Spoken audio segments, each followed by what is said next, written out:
Satchit Sukhaswarupaya Swamini Tapaharinim. Good evening to one and all. We had inaugural function of Centenary celebration of Ramakrishna Mutt and Ramakrishna Mission Mumbai Center. 3 days, Friday, Saturday, Sunday, that is 21st, 22nd, Akshaya Tritiya day, the Centenary day, and Sunday. Continuing the function, we have Revered Swami Sarvapriyananda Ji Maharaj, who would be delivering an address on Who Am I? An inquiry based on Taittiriya Upanishad. I request Revered Swami Satyadevanand Ji Maharaj, Adhyaksh Mumbai Center, to felicitate Swami Satyadevanand Ji Maharaj.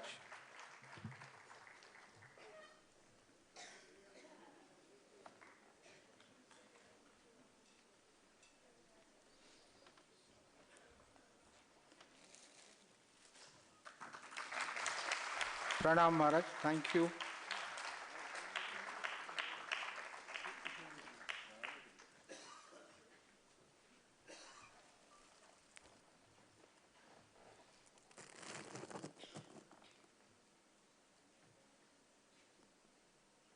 I request Swami Devakantanand Ji Maharaj to introduce Swami Sarvapriyananda Ji Maharaj.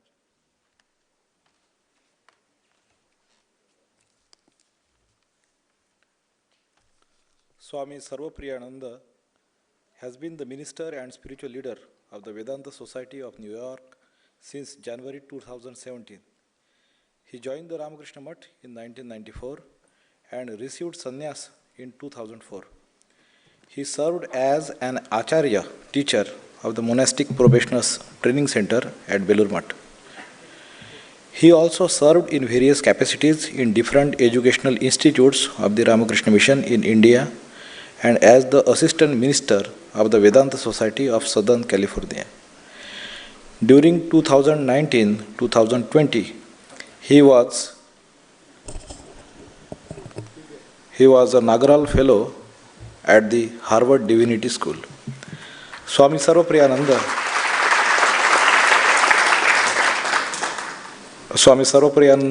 is a well-known speaker on Vedanta, and his talks are extremely popular globally via the internet. He has been a speaker on various prestigious forums such as TEDx, SAND, Google Talk, etc. He has also been invited to speak at several universities across the world, including Harvard University. The Swami has engaged in dialogue with many eminent thinkers such as Deepak Chopra, Rupert Spira, Rick Archer, David Chalmers, and Sam Harris. He has played a prominent role in organizing and participating in various interfaith panels and seminars, including speaking at the World Parliament of Religions in Toronto in 2018 and at the United Nations headquarters in New York. Some of Swami Sarvapriyananda's popular talks have been compiled into e-books, Who Am I?, What is Vedanta?, and Dissolve into Infinity are currently available on Amazon Kindle. Thank you. I hope.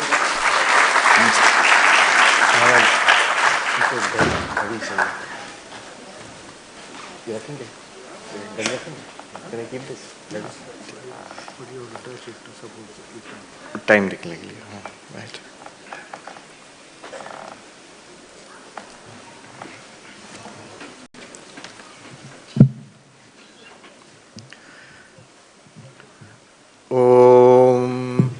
Om Asato Ma Sadgamaya Tamaso Ma Jyotirgamaya Mrityurma Amritam Gamaya Om Shanti Shanti Shanti.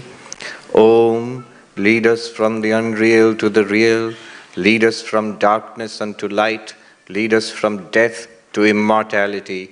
Om, peace, peace, peace. My pranams to revered Swami Satyadevanji Maharaj, other revered monks who have come from the Ramakrishna Mutt at Khar, Mumbai. And namaste, good evening to dear friends who have gathered here in such large numbers in this very nice auditorium. First of all, am I audible to you? Is it clear? Yes, all right, good. So, I was just thinking, Revered Maharaj has been so kind enough to call me for this program, for these 3 talks here. He contacted me quite some time ago, actually. He had invited me earlier, and then he said, that was last year or year before last, he said, whenever you come, you must touch Mumbai. You must come to Mumbai. We'll organize programs here. For some reason, one reason or the other, it didn't happen. But it's good that it happened this time, because it coincided with the centenary of the Ramakrishna Mutt and Ramakrishna Mission in Mumbai. So I was able to attend the wonderful program organized by Revered Swamiji and his team.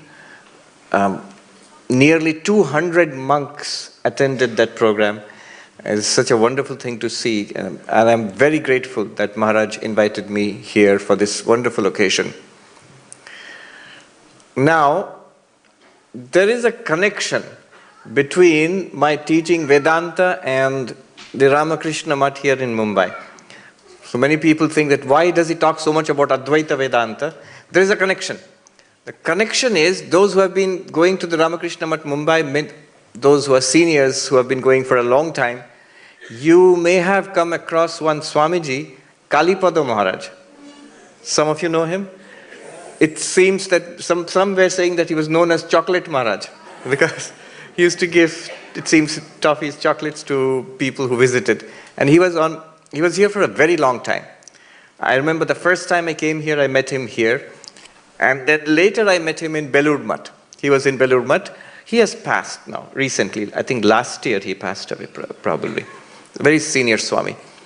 Now those who are in the Ramakrishna order, especially monks, we all know, all the Swamijis here, they all know that revered Kalipada Maharaj was a staunch non-dualist. He was a staunch Advaitin.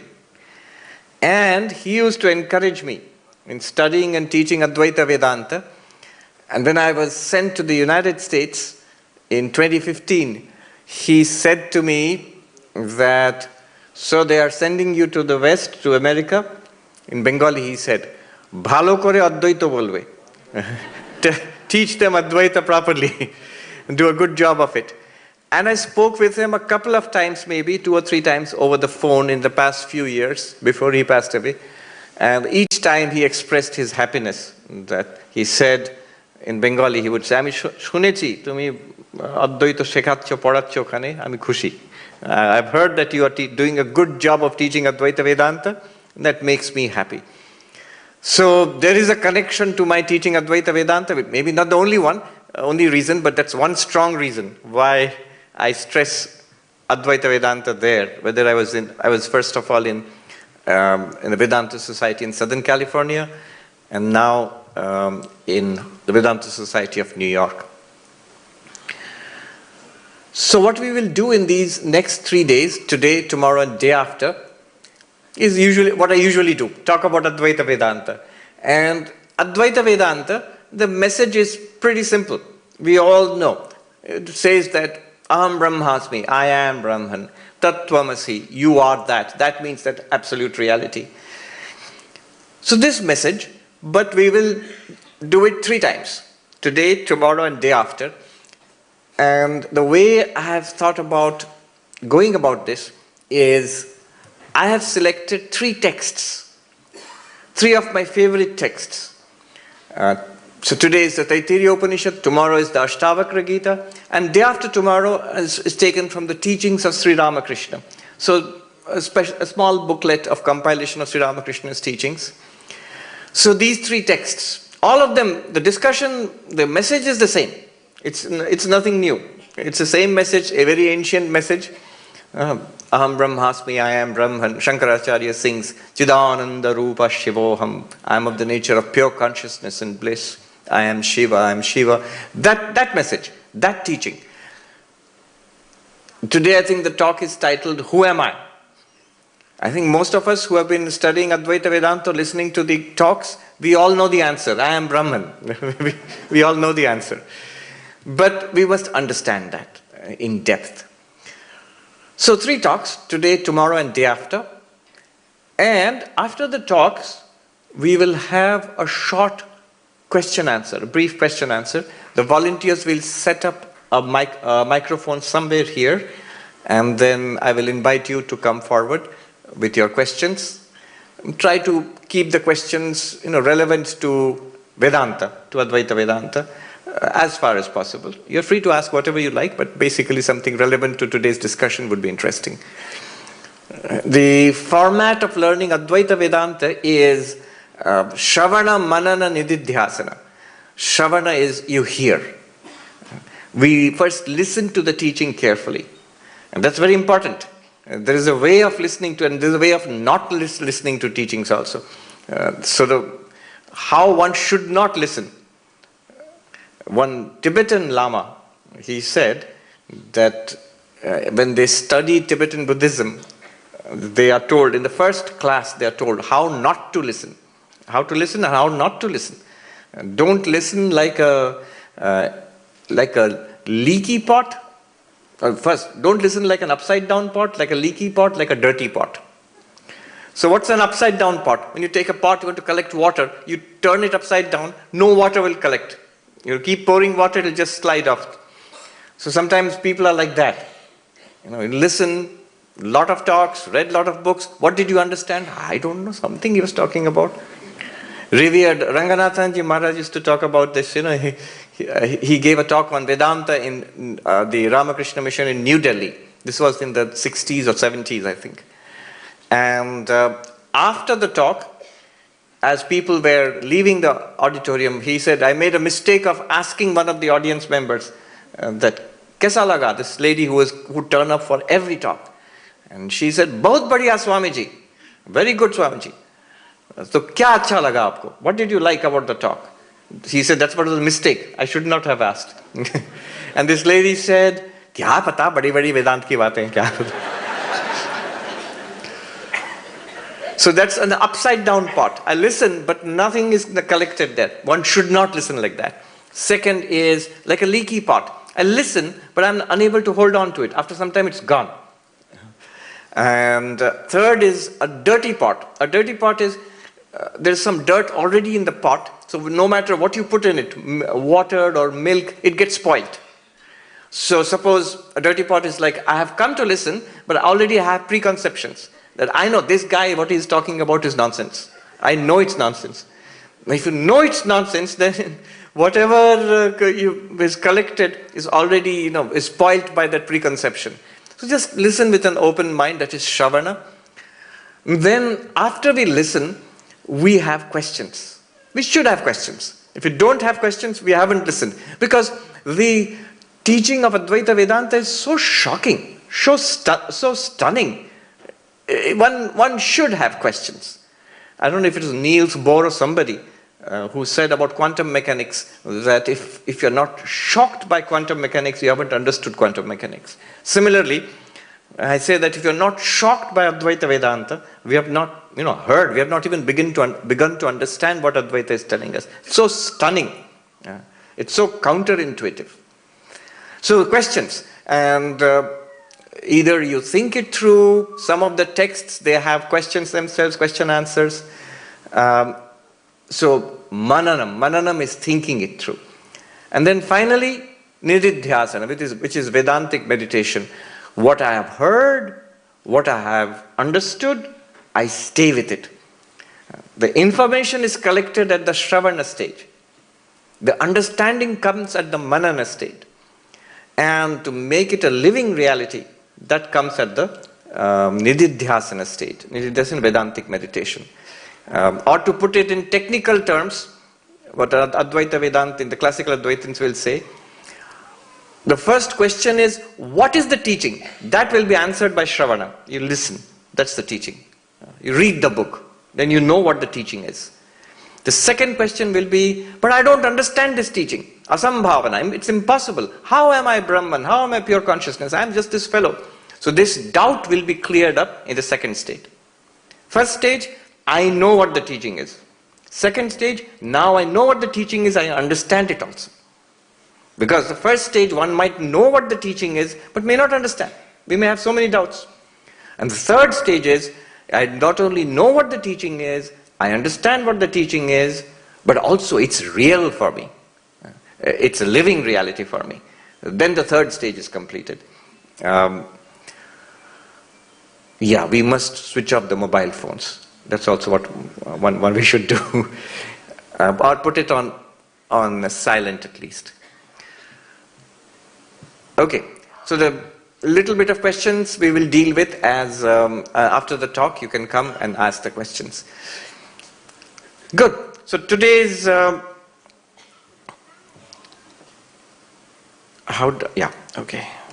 keep track of time. Today's talk, Advaita Vedanta, same message, but it's based on one of my favorite selections from the Upanishads. Advaita Vedanta. Vedanta is nothing but Upanishads. There is a definition of Vedanta we all memorized as brahmacharis in training, What is Vedanta? Vedanta nama Upanishad pramanam. The source of spiritual knowledge called the Upanishads is Vedanta. So the fundamental, the root texts of Vedanta are the Upanishads. Bhagavad Gita also. But Bhagavad Gita is basically a collection from the Upanishads by Sri Krishna. And he teaches Arjuna, often quoting directly from the Upanishads. And there is also another text called the Brahma Sutras, which is basically an organization of what the message of the Upanishads and clarification of doubts and questions from the whatever comes up from the study of the Upanishads. But basically, even Bhagavad Gita, Brahma Sutra, they are all based on the Upanishads. So I thought it's good to start our series of 3 talks with a selection from the Upanishads. And the selection that I have made for this evening is from the Taittiriya Upanishad. We have a list of 10 Upanishads, which we sort of call the major Upanishads. Now there are no major Upanishads or minor Upanishads. It's only because Adi Shankaracharya selected some of these Upanishads for writing his magnificent commentaries, Bhashya. So now we call those Upanishads major Upanishads. There's a verse which gives us the list of those 10 Upanishads.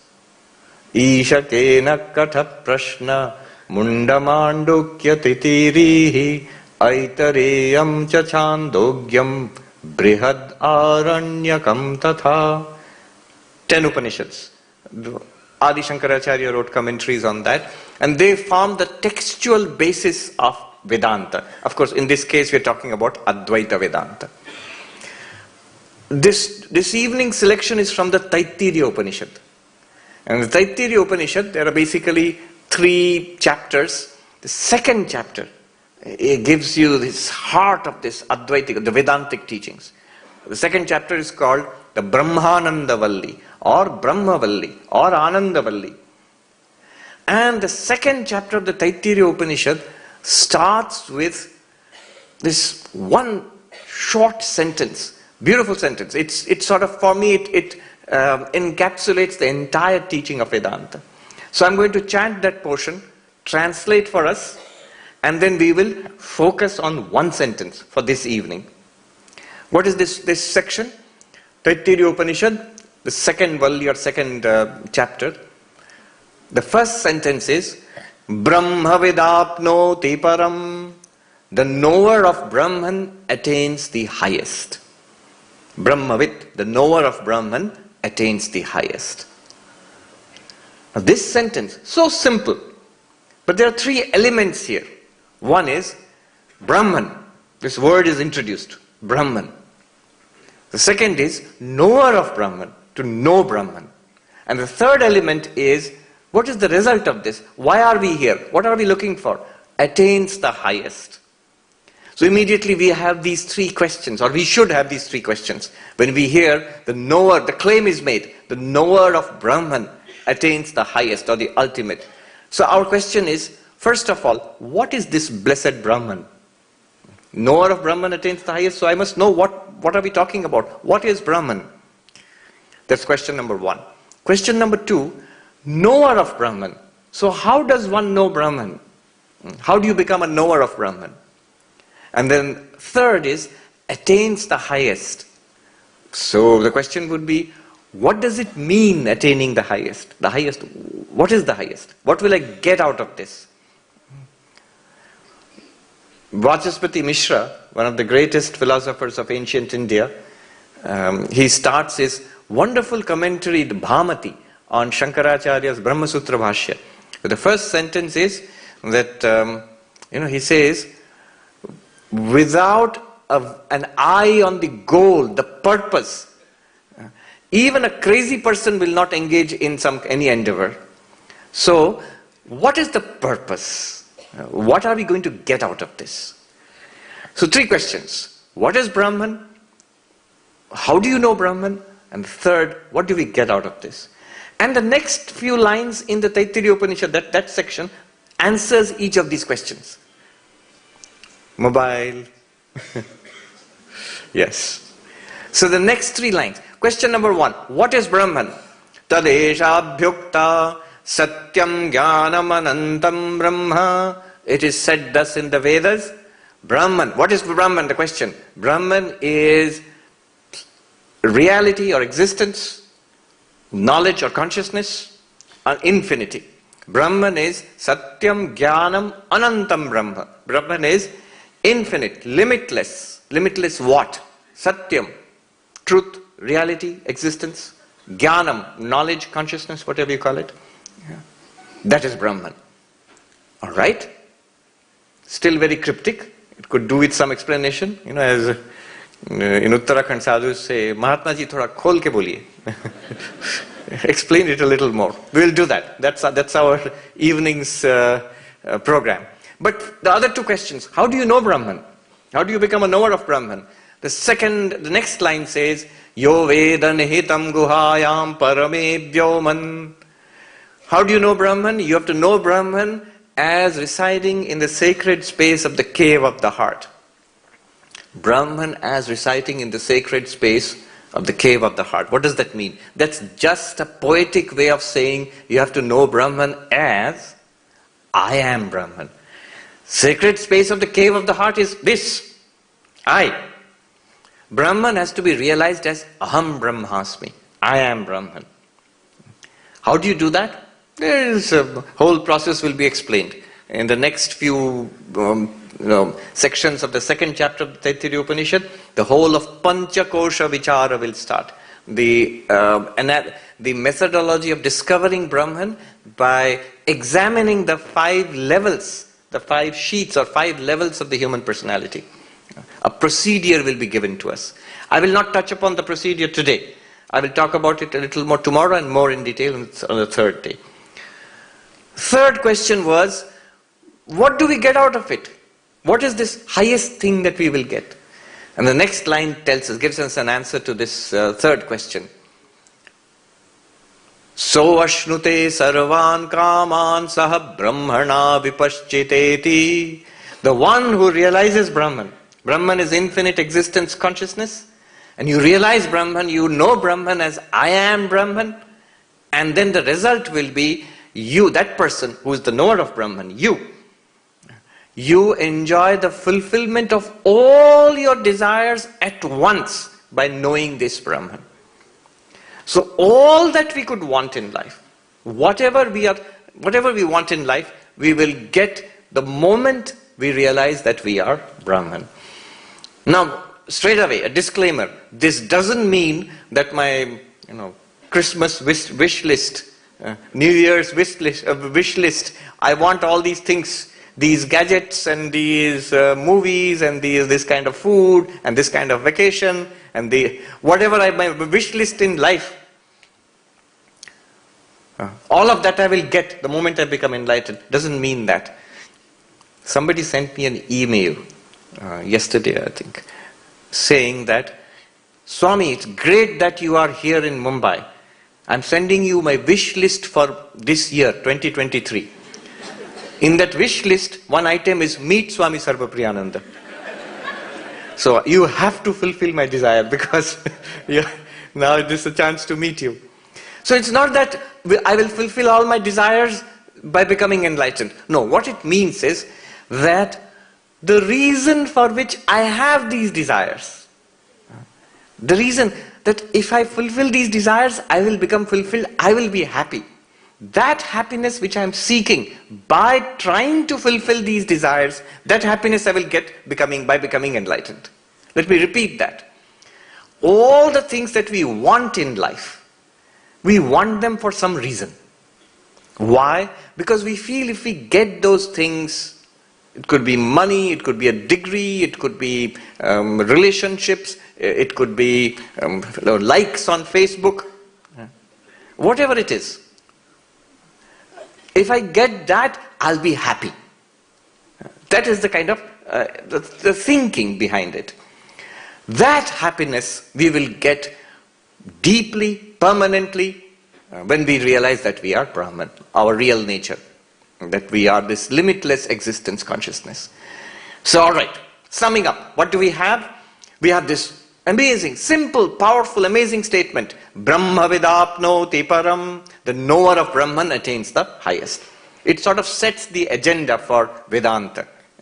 The knower of Brahman attains the highest. How do you know, what is Brahman? Question number 1. Satyam jnanam anantam brahma. We will look at that carefully today.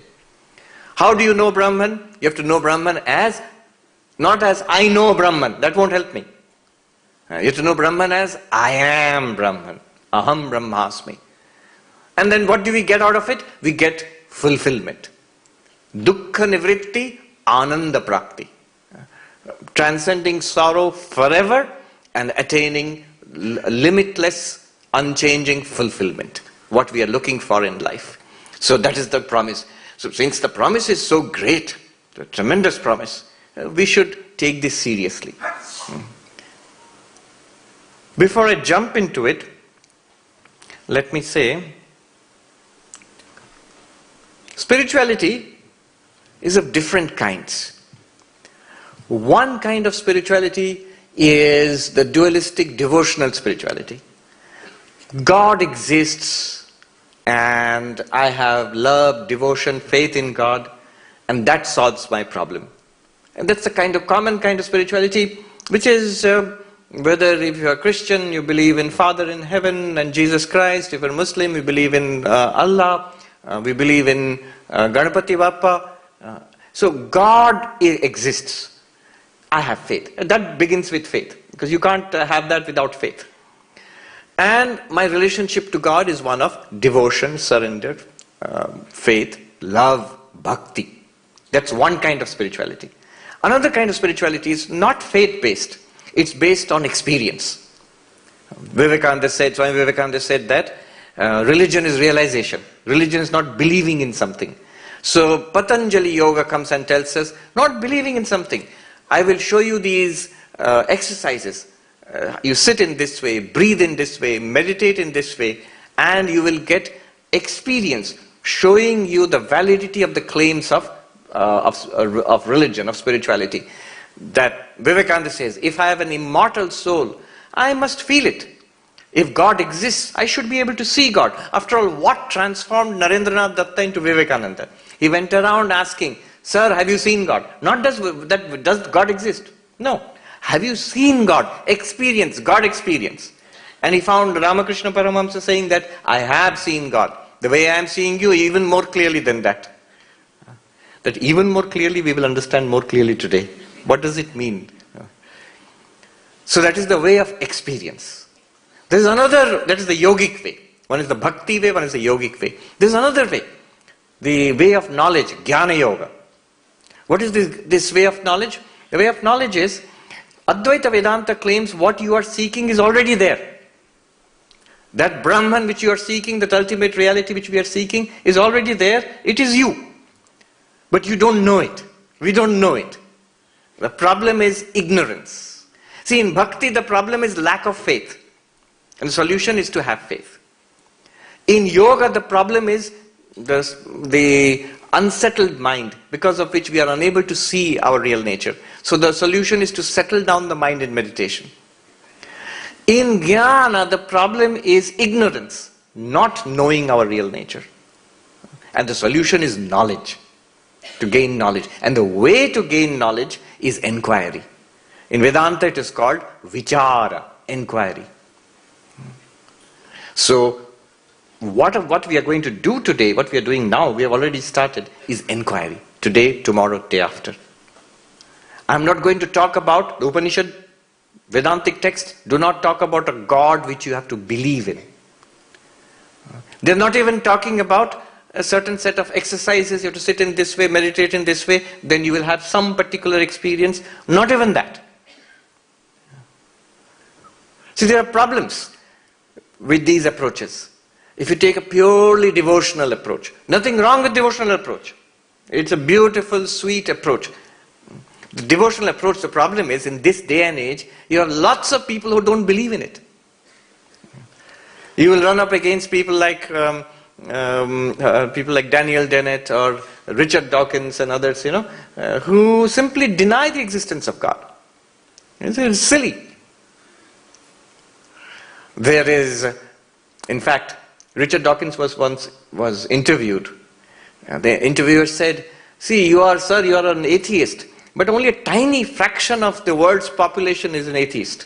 Most people believe in God in some form or the other." Then Richard Dawkins said, "Yes, tiny, 1%. If you take the whole world's population, less than 1% atheist. But if you take all Nobel Prize winners and take a survey, 70 to 80% are atheists. Now, draw your conclusion. The smarter you are, the less likely you are to believe in God. The more dumb you are, the more likely you are to believe in God." So that's the problem with the devotional approach. It can be doubted. One might say, "I don't believe." There is a problem with the yogic approach also. That I did these exercises and I experienced God. You know what the problem is? The problem is, people will say you are mad. Sri Ramakrishna Paramahamsa, in his lifetime, many people in the Dakshineshwar Kali temple, and what did they think? He is a mad Brahmin. He thinks he is seeing God. Mystics of different religions who have had these mystical experiences throughout history, first objection was people thought they were crazy. They were mad people. Today the most sophisticated objection would be, a neuroscientist will tell us that we don't doubt that you are having that experience, but it's not because you're seeing God. It's because there's a clot in your brain, on this hemisphere in the brain, there is a little problem is there, and that's why you are getting these experiences. Not that you're seeing God or feeling one, you have become one with the universe. No. Or you are high on some drugs. So,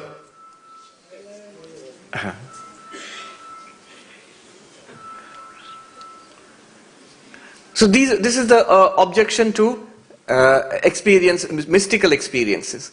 Whereas in the path of knowledge, in the path of jnana, it's not based on any particular a question of faith.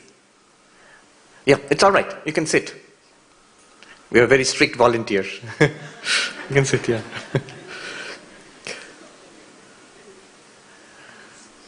It's also not based on any particular mystical experience.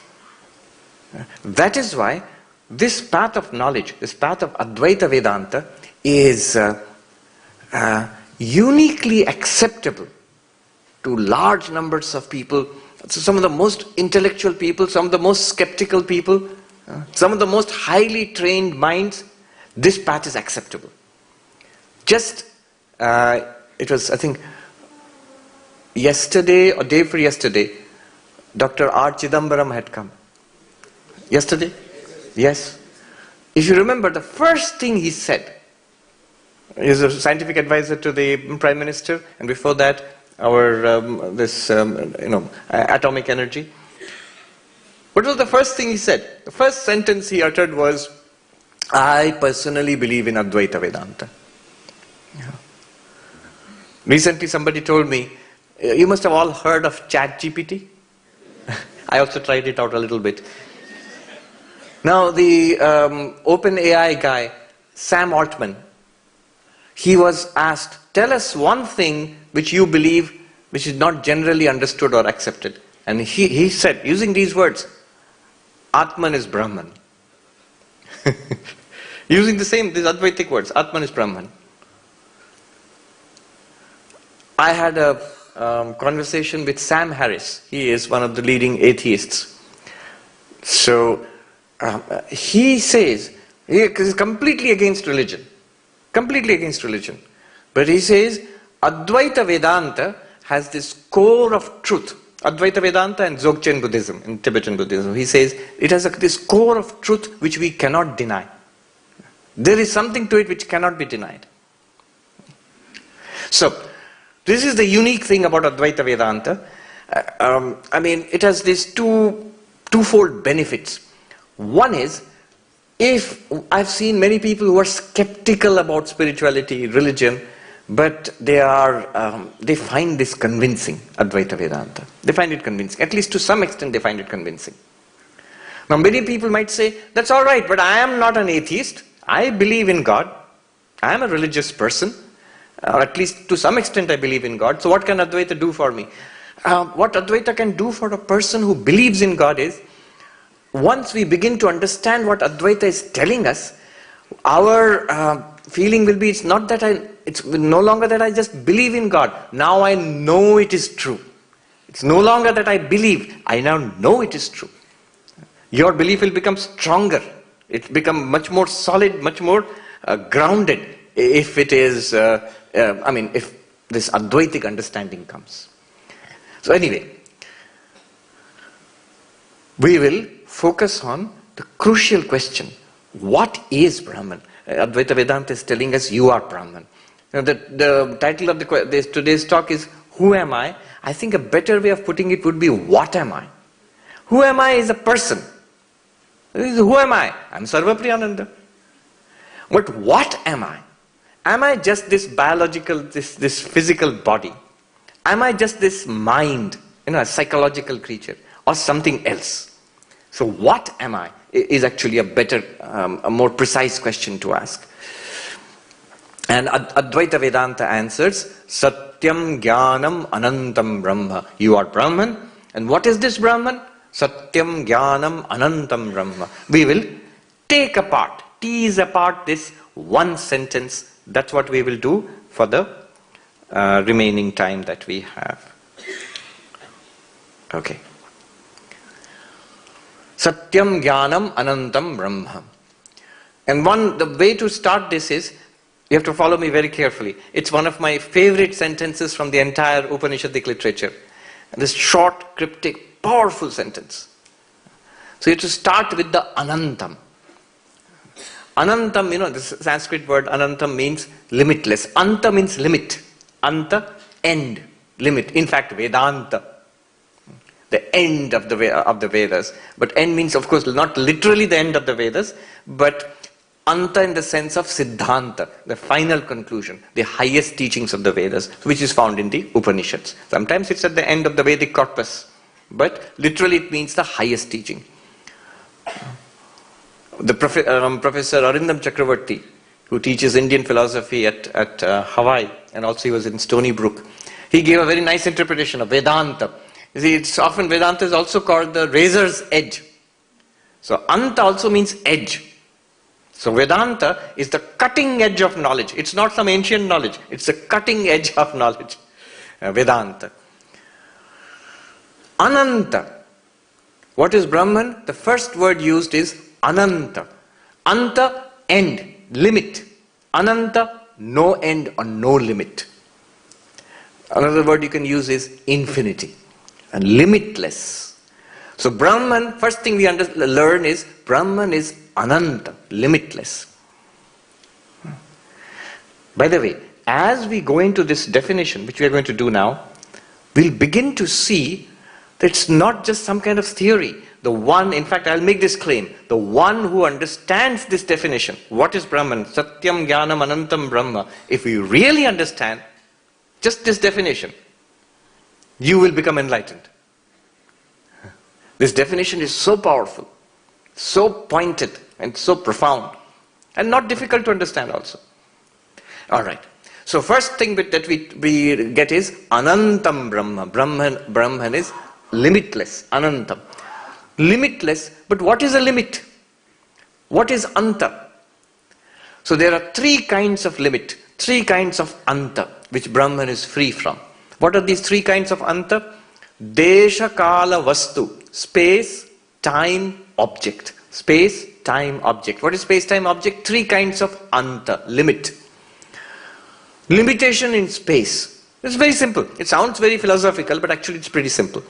Limitation in space means everything is limited to certain space, in a very physical thing. So for example, if I am here, I'm sitting on this stage, I'm sitting on this chair, I'm not sitting there. You are sitting there, you are not sitting here.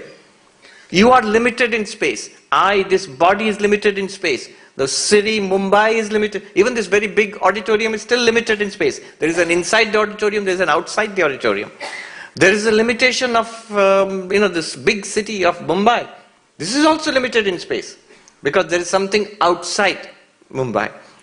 So limitation in space means it has a beginning and an end in space. It is not all pervading. But suppose something is not limited in space. What is Brahman? Anantam. Not limited. If Brahman is not limited in space, what will happen? If something is limited in space, what will happen? It will be, so this bottle is limited in space. It is only this much. Beyond it, this bottle doesn't exist. If Brahman is not limited in space, what will happen? There is no space where Brahman is not. Brahman becomes all-pervading. Sarvavyapi. The Sanskrit word is Sarvavyapi. Suppose Brahman is something which is not limited in space. It is all-pervading. Sarvavyapi. Then Kala Paricheda. Limitation in time. Limitation in time means everything has a beginning and an end in time. So this talk has a beginning and an end in time. This year has a beginning and a centenary year of the Ramakrishna mission has a beginning and an end. So our lives have a beginning and an end in time. So before I was born, I as this person, I did not exist. After this body will die, I as this person, I will not exist. This is a limitation in time. Birth and death, creation and destruction. It's a limitation in time. Kala Paricheda. Now what does Brahman have? Anantam. It has no limitation in time. If something called Brahman is there, the definition is it has no limitation in time. If something does not have a limitation in time, what happens to it? Nitya, eternal, becomes eternal. Something that does not have a time limitation is eternal. There was no time when it did not exist. There will be no time when it will not exist. It has no birth. Birth means it did not exist, it came into existence. No birth. It will have no death. Funny story. Swami Madhavananda ji, he was the president of the Ramakrishna order many years ago, 1960s. So he had a tumor in the brain, and then he went to the United States. Some people from the United States, in New York actually, they took him there and conducted an operation to cure him of that. So while the Swami was in New York, in the Ramakrishna Vivekananda Center there on the east side in New York, at that time in America, the birth control pill had been invented. So there was a big doubt, a big debate in American society, whether it is good or bad, whether it should be adopted or should not be adopted. So the Americans were discussing it.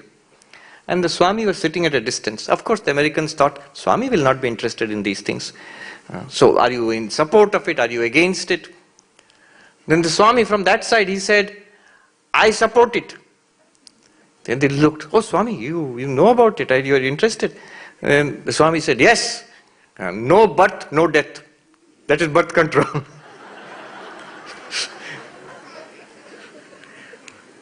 So Anantam, no limitation in time, means no birth, no death. Anything that has a birth and a death, creation and destruction, is limited in time. It becomes Nitya. Then the third kind of limitation, Anta, is called Vastu Paricheda, limitation in object. Now that's an interesting way of putting it. What is a Vastu Paricheda? Limitation in space we understand. Limitation in time we understand. What is limitation of object? It's a very interesting thing. Limitation of object means an object is just what it is. This is a water bottle. This is a booklet. This is a microphone. This is a piece of cloth. These are objects, Vastu. Now the limitation of object is this water bottle is only a water bottle and nothing else. It's not a piece of cloth. It's not a booklet. It's not a microphone. The microphone is not a water bottle. So Vastu Paricheda means each object is limited to being itself only and nothing else.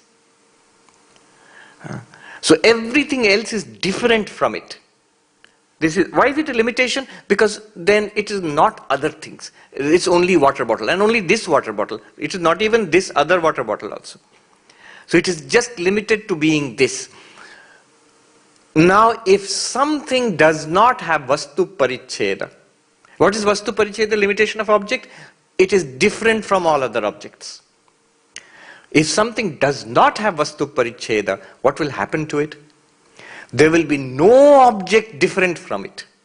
Let me repeat. Brahman, the claim is Brahman is Anantam, no Anta, no limitation. So no Vastu Paricheda, no object limitation. No object limitation means there is no object other than Brahman. Nothing different from Brahman. No reality apart from Brahman. Since there is no second object apart from Brahman, Brahman becomes without second. Advaitam, non-dual. Let me run through that very quickly again. What does it mean? Vastu Paricheda means this thing is only one thing and everything else is different from it. You are different from this, I am different from it, everything is different from this poor thing. It's only a water bottle. It is Vastu Paricheda, limitation of object. But if something does not have limitation of object, nothing will be different from it.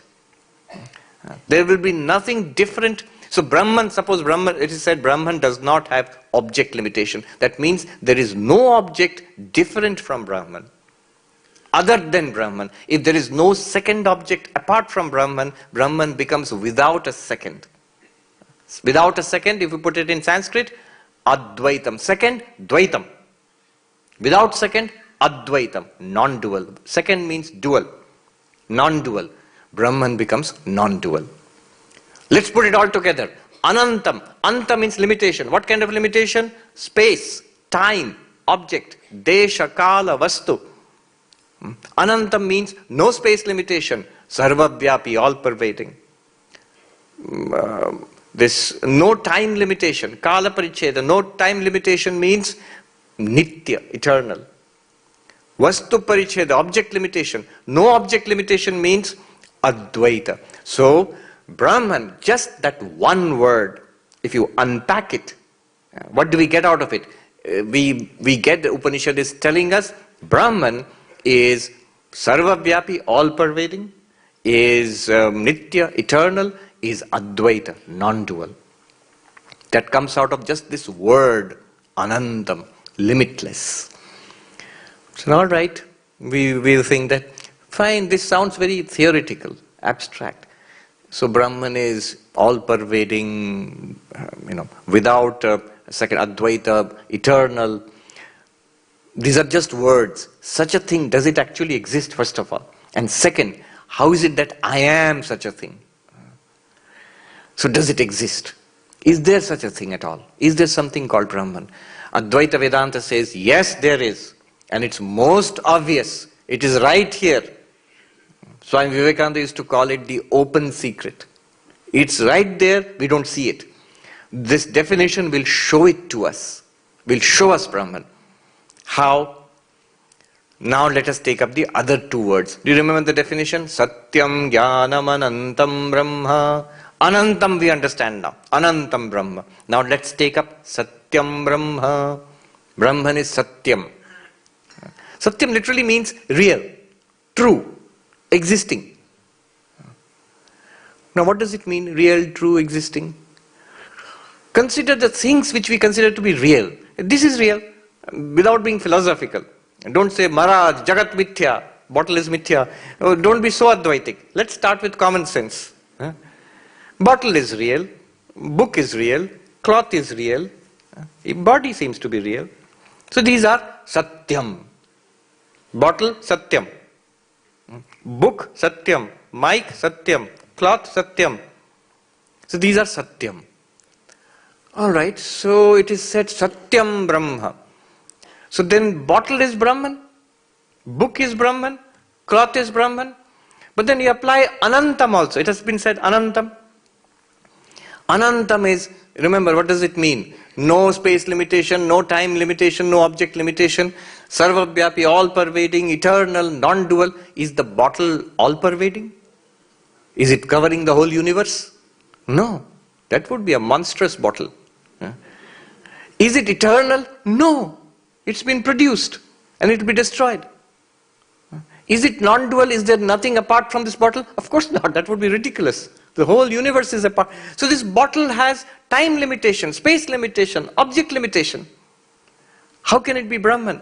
And yet we say Satyam. The bottle is there.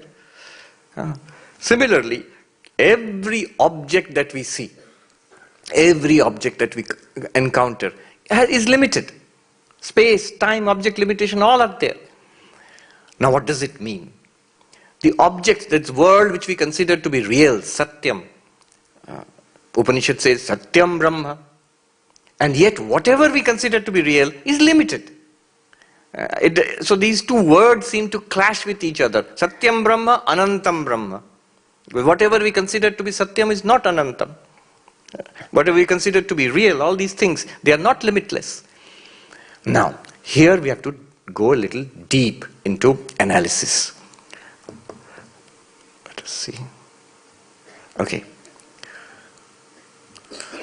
The analysis goes this way. In Advaita Vedanta, there's something called the direct meaning, primary meaning, and the implied meaning. Vachyartha, Lakshyartha.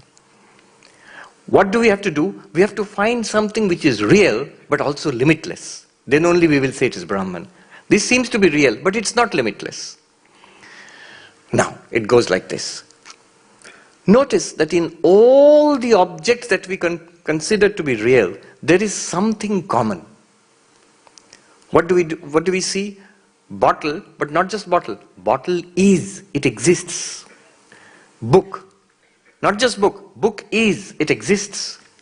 Cloth, cloth is, it exists. Mic, mic is, mic exists. Microphone exists. Body is, body exists. Now, bottle and microphone and book and cloth and body, they are all different from each other. But each of them, there is this feeling, this sense of existence. Is, existence, everywhere. In fact, if you look around in that way, around the hall and in all our experience, you will begin to see, if you look at it from through Advaitic eyes, from Vedantic eyes, we are in this ocean of existence. All around us, this existence. Just think about that existence component. Instead of thinking of bottle, just focus on bottle is, that existence. Book is, cloth is, just the existence part of it. Now think, this existence, is it limited in space? Is existence sarvavyapi, all-pervading, or is it limited in space? It is all-pervading. Because if there is a place where existence is not, that place will become non-existent. Even space exists.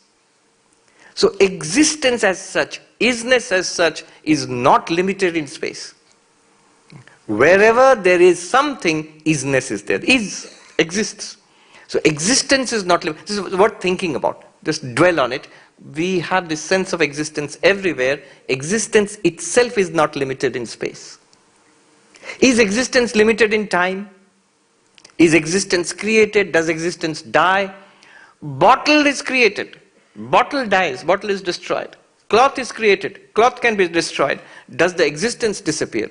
So here Shankaracharya, if you go to this, his beautiful commentary on the 16th verse of 2nd chapter of Bhagavad Gita, Na sato vidyate bhavo, na bhavo vidyate sata. There he says, pot exists. Now the question arises, suppose pot is destroyed, then existence is gone. Shankaracharya says, no, broken pot exists. Pot is broken, pot is gone, but the broken pieces, pot shards are there. In fact, what do you come across when archaeologists dig for any kind of ancient civilization? First thing they come across is pottery. Very difficult to destroy. So pot exists. If you break the pot, broken pot exists. If you powder it, powder exists. Suppose all the pots in the universe are destroyed. Pot, ghata, all ghata is destroyed. And Shankaracharya says, pato asti, cloth exists. Existence continues in the cloth. Existence is there everywhere in this universe. Now some philosopher might say, suppose everything in the universe is destroyed. Where is your precious existence then? He says, then existence is still there, but it's not manifest anymore. To manifest it, you need some name and form. So if you remove all the names and forms, existence still continues to be there, but it's no longer manifest. That sounds awfully abstract. But the beauty of Advaita Vedanta is, it's not abstract. We, like right now, we are in the midst of this ocean of existence, this isness everywhere. We don't think in that way. You know what we think? We think bottle is real, microphone is real, book is real, cloth is real. This existence, Swamiji, you're talking about, it sounds very abstract. It's not real.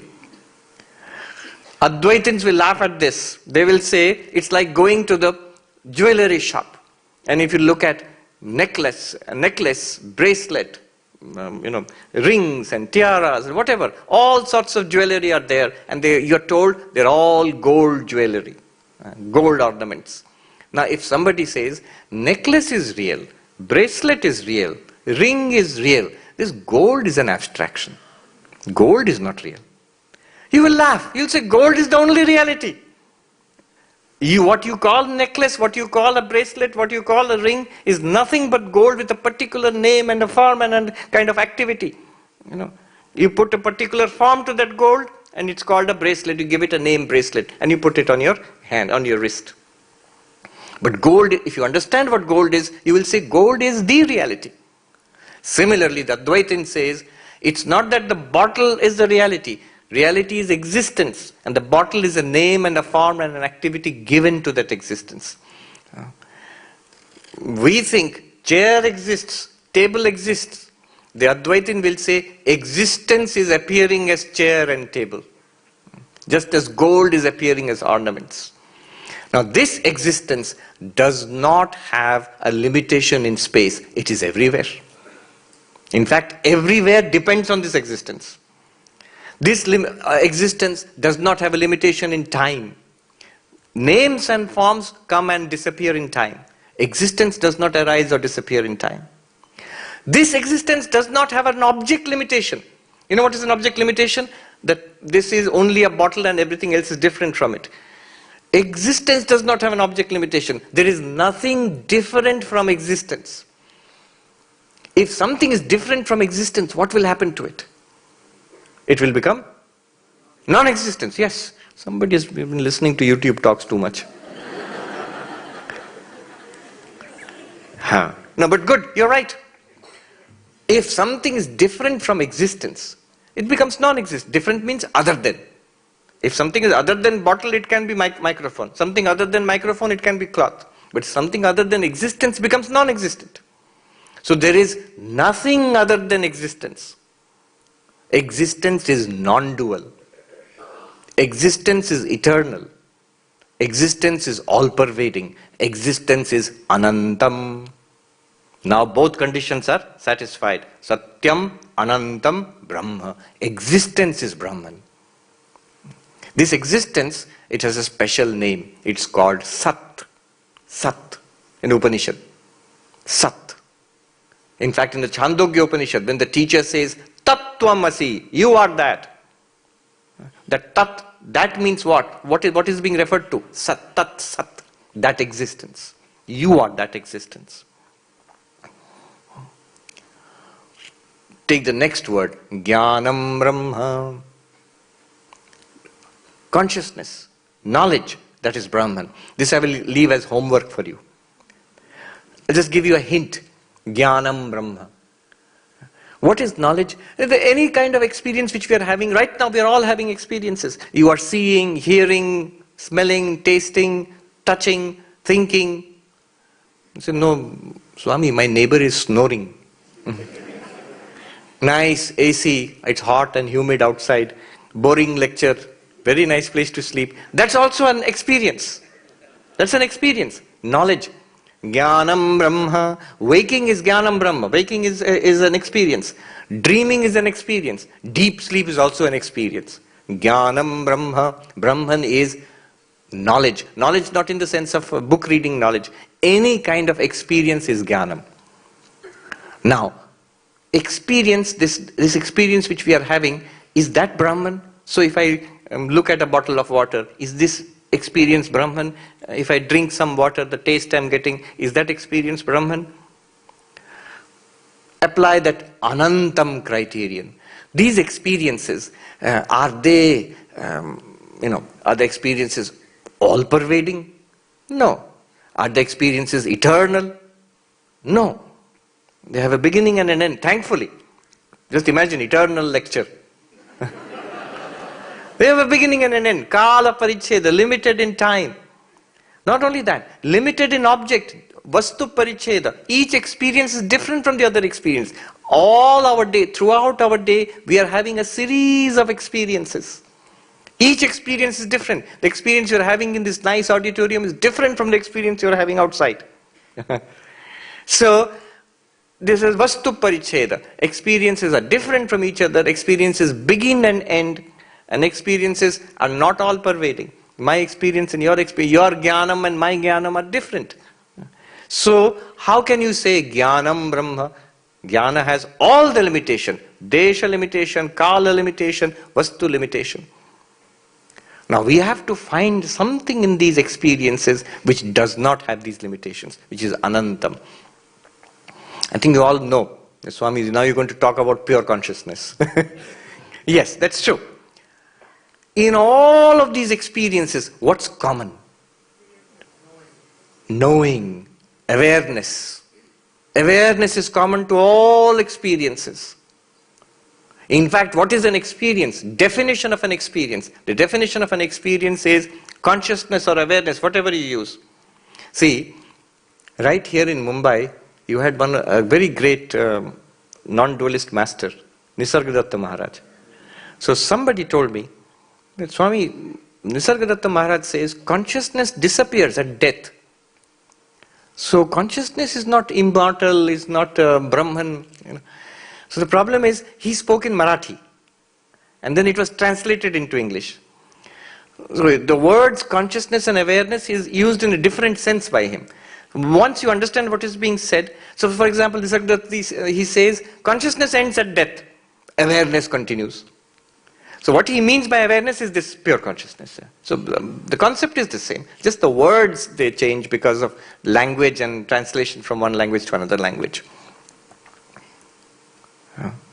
So in every experience, what is an experience? Consciousness plus object is equal to experience. Simple equation. Consciousness plus object is equal to experience. What do I mean by that? I am having the experience of a bottle of water. I am aware, consciousness plus object is an experience of the bottle of water. Yes, of course, light is necessary, my eyes are necessary, mind is necessary. But I am awareness and I am having a conscious experience of this bottle of water. So this awareness plus object or consciousness plus object is experience. So in every experience, this experience is what the Upanishad is calling Jnanam Brahma. In every experience, each experience is different from the other, but one thing is common. To have an experience, you need consciousness. The objects are different. When I have bottle experience, consciousness plus bottle is equal to bottle experience. When I have cloth experience, consciousness plus cloth is cloth experience. Bottle is different from cloth. But what was common to both? Consciousness, yes. Consciousness is common to both. This consciousness, think about it. Does it pervade all experiences? Yes. Yes. You can't have experience without consciousness. So this is the what is called the hard problem of consciousness. There's a term coined by David Chalmers, who is the head of the NYU, New York University's Mind-Brain Consciousness Unit, the hard problem of consciousness. That, machines, even our most sophisticated machines, they are not conscious. There's one thing that they do not have, that's consciousness. How do you know? Swami, how do you know our machines are not conscious? Well, ask the people who have designed them. People who have made the ChatGPT, people who have made Google car. It's very interesting. I saw in San Francisco, you're driving along, another car comes next to you, no driver. Very interesting. And it's probably driving better than you. But one thing it does not have, which you have, the conscious experience of driving. You're seeing color, you're hearing sound, you're thinking thoughts, you're making decisions. This experience, inner experience which the driver is having, that Google car is not having that inner experience. You'll say, how do you know, Swami? Ask the Google engineer, sir, have you programmed your car for consciousness, for experience? He'll say, of course not. Not only that, he or she will say that, I have no idea how to do that. See, it's very interesting that I saw some of the cutting edge work being done in robotics. There's something called this MIT Media Labs in Boston. So they took me a tour. So products were being developed, which are going to come into the market in the next few years. So they are able to replicate whatever we do. Sensory systems. You can see, machine can also see. That's not no big deal. I mean, if you go to automatic door opens. In airport, if you put your hand under the tap, water will flow. So sensor is very simple. So the machine can replicate our sensing. These machines can replicate our thinking. They can take decisions. They can drive a car, take a decision. Memory, a huge amount of memory. We cannot match computers for memory. Nowadays they are doing creative work, writing stories. One short story competition had to stop because all the prizes were being won by AI.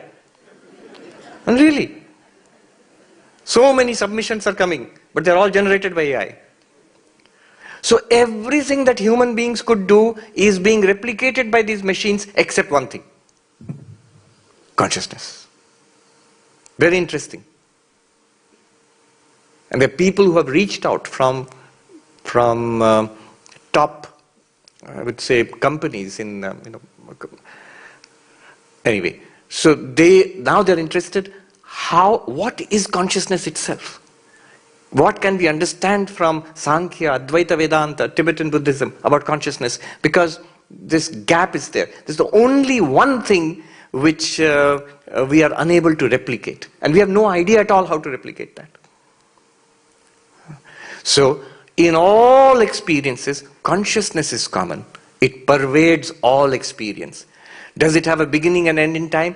Experiences have beginning and end in time. You look at a bottle of water, experience of water bottle is beginning. You look at a piece of cloth, your experience of cloth is beginning and ending. You look at a piece of, my hand, your experience of hand is now beginning. Other experiences have ended. So experiences have beginning and end. But if all of these is a series of experience, what is not beginning and ending? Consciousness. Consciousness is not limited in time. And in all experiences, since no experience can happen without consciousness, consciousness is non-dual with respect to experience. Let me repeat that. Consciousness is Advaita, non-dual with respect to experience, because no experience is possible without consciousness. Jnanam Brahma, when Upanishad says experience is Brahman, knowledge is Brahman, what it means is this consciousness is Brahman. The name for this consciousness which is Brahman, the special name is Chit. What was the name for Satyam Brahma? Sat. What is the name for Jnanam Brahma? Chit.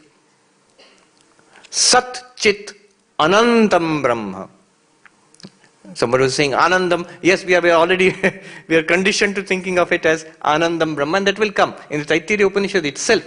A few sections down, there is a whole section called Anandamimamsa. There Brahman is seen as Anandam. That will come later. But now we have Brahman. What is Brahman? It is Anantam. The very word Brahman etymologically means Anantam. Brihatvad, Bringhanatvad, Atma, Brahma iti giyate. Vachaspati Mishra says. Because Brahman is that which expands without limit. What does Brahman mean? That the dhatu itself means vast, big. Vast or big means Anantam, without limit. Without limit means Desha, Kala, Vastu, space, time, object, limits are not there. That means it must be Sarvavyapi, all-pervading. It must be Nitya, eternal. It must be Advaita, non-dual. And what is that Advaita, non-dual, eternal, all-pervading reality? Satyam Brahma, Sat, existence. Tell me, existence, is it theoretical?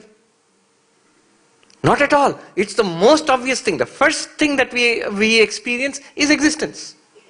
Existence. I exist, you exist, the universe exists. I, you, universe, these terms come later. First, existence. Asti. We have this feeling of existence everywhere. Consciousness. Jnanam Brahma. Is it theoretical? Is consciousness theoretical? No.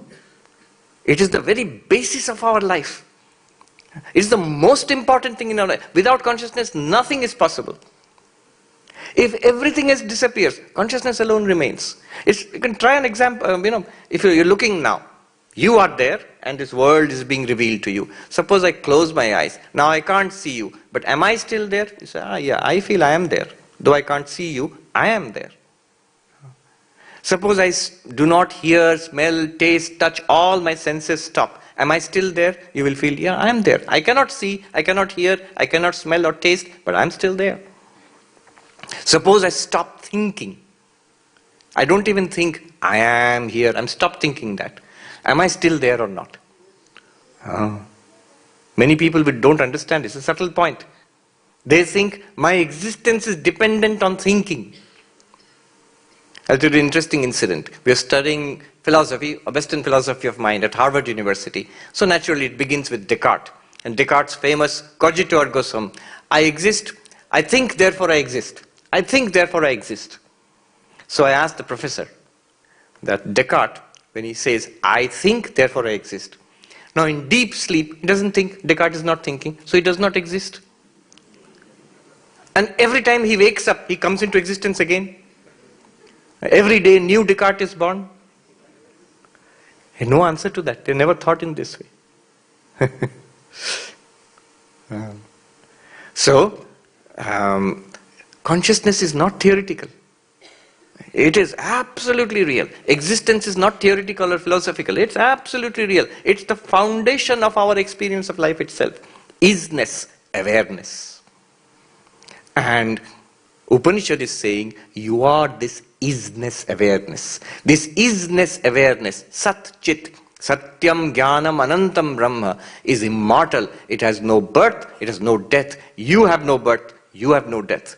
Swami Vivekananda says in one place, the fall of this body for an enlightened person is as we are least bothered by the fall of one hair. The fall of a body is like that also. You will have no problem at all. Death may come, physical death may come and go. You are the reality, the isness awareness which illumines the birth of the body, the aging of the body, the death of the body. Mental, happiness, misery. But I become so unhappy. I become so depressed. Unhappy, depressed, elated, enthusiastic, mind. Consciousness, that isness awareness, is the isness awareness consciousness depressed? Never. It may illumine the depression in the mind, but itself is not depressed. It is free of unhappiness or depression forever. What does it need? Nothing. That non-dual reality, since nothing is apart from it, what will you need? It is non-dual. There is no second reality apart from it. This isness awareness, if I realize I am that, so ashnute sarvan kamansa, all that you could wish for is fulfilled in an instant. Because what you could wish for is not apart from you. Whatever as we think, I want this in the universe, but it is appearing to me in consciousness. It is appearing to me in existence. And I am existence consciousness. I give it existence. I reveal it through consciousness. I am the light which reveals the desired object. I am that existence which gives existence to the desired object. What thing in your dream would you want when you realize it's a dream? You realize whatever was in the dream, good and bad and ugly, it's I myself. I appeared in that form. Not the person, that isness awareness. In the dream, the dreaming mind appears as everything in the dream. In this waking world, it is that isness awareness which appears as everything in this universe. You are indeed everything in this universe. Whatever you experience in life, people you don't like, that also you are. So, you are this universe. We are all one isness awareness. And when I realize that, when I begin to see that, you don't have to become that. You already are that. We suddenly begin to realize that's what I am. And then, first feeling will be a feeling of great relaxation. It's all right. You feel it's all right. Whatever will happen in life. Our problem is we take one part of this isness awareness, this body mind, and think I am this much. And the rest of it is not me. Then problem starts. Ashtavakra says that either I am all of it or none of it. I am pure isness awareness and none of these appearances. That's also all right. Or I am all that appears in this isness awareness. That's also all right. What we do is we make a distinction, sharp distinction. I am up to this, nakhagrat, up to the tip of my nails, I exist. Beyond that I don't exist. Then problem starts. All right. Satyam Jnanam Anantam Brahma. So Aham Brahmasmi. I am Brahman. What is this Brahman? Satyam Jnanam Anantam Brahma. Limitless isness awareness is Brahman, and I am that. And that solves all my problems. So this is learning that we get from Taittiriya Upanishad, 2nd chapter. Good. Now, what I will do is, we have already gone beyond time. Yes. So we'll do a short Q&A. Where will the microphone be? There's a microphone there? Oh, he is going to put one there? All right. So those who have a question, please come up to this aisle to my right. Please come up there. They'll put a microphone. And make a queue there. One behind the other.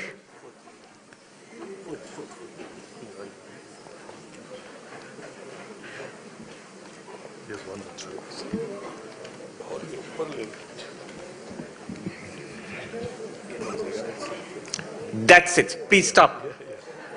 Yeah. No, I have. Please come in. As many. The lady who's behind you, she's the last one. No more. Yeah, you. I'm talking about you. You're the last one. No, the one after you. So that, because the reason is, I have to deal with the questions, and then we go beyond time. So so in order to prevent people from being disappointed, so please tell us your name and ask the question. Make it a pointed question. Yes. And ask one question. I remember one audience, one lecture by this philosopher. Some of you may have heard of him, Slavoj Žižek. Crazy philosopher, huh? How many of you heard of him? Somebody? Yeah, some of you. Oh, so there are a lot of philosophy students here. And so he gave a very interesting lecture. I was there also. The Q&A like this. And the first person who asked the question went on asking the question and didn't allow anybody else. And they said, please sir, allow others. He said, call the cops, call the police. I'm not, until he answers my question, I will not let him go. So don't do that.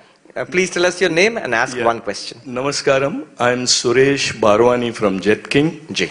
And I have studied at Harvard. J. I've been listening to your talks on YouTube. And I want to ask one question. with all the humility, why do you glorify Harvard so much, or your program? I am really wondering.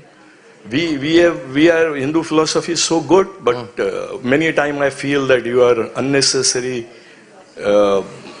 glorifying Harvard. I hope I'm not glorifying Harvard.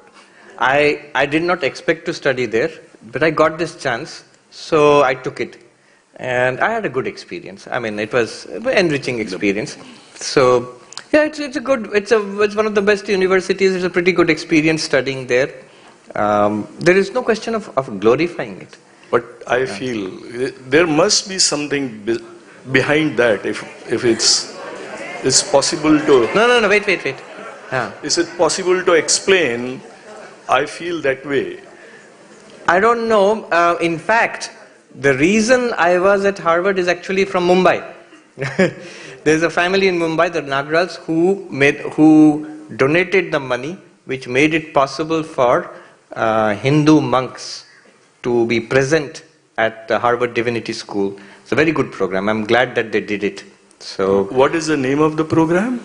It's called the Nagral Fellowship. Okay. So they don't, because they donated the money necessary for that program. So to make it possible for Hindu monastics to be present there, and I feel we should be there, because often we neglect it.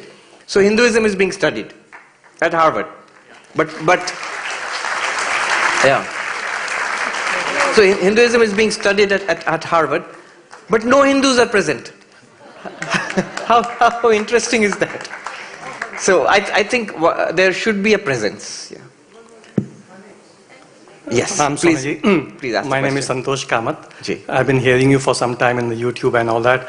I think it's extremely privileged that I can see you in person. Ji. I seriously think you are a God gift to mankind. No, I don't think so. Thank you very much, sir.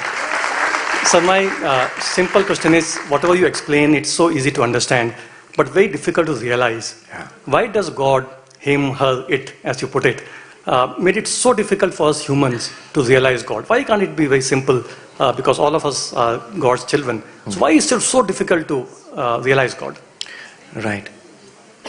Why is it so difficult to realize God? In one sense, it isn't. In one sense, that's why Vivekananda called it the open secret. It's directly, continuously available to each of us. So when I talk about existence, is it so difficult to understand what existence is? We're all the time seeing we're in the midst of existing things, right? When we talk about consciousness, is it so difficult to understand what consciousness is? No. We are all conscious right now, all of us. What is difficult is this, that once I understand it, but to live my life accordingly, that becomes difficult. Why is that difficult? In fact, even Nisargadatta, I was reading in his life, somebody asked him, how did you become enlightened? And he said, my guru told me that I am Brahman. First, I believed him. 2. Third, I lived accordingly. So that's very difficult. Why is it very difficult? That's because we have so strongly identified ourselves with this limited slice of existence. I don't identify myself with existence as such. I identify with this existence. I don't identify myself with experience, awareness as such. I identify myself with awareness or experience conditioned by this personality. So then this coloring is there, and that's why it seems very difficult. Now, in order to make it simpler, here comes the use of the other, bhakti yoga, raja yoga, karma yoga. When we practice that, then these bonds which we have got so strongly, they are loosened.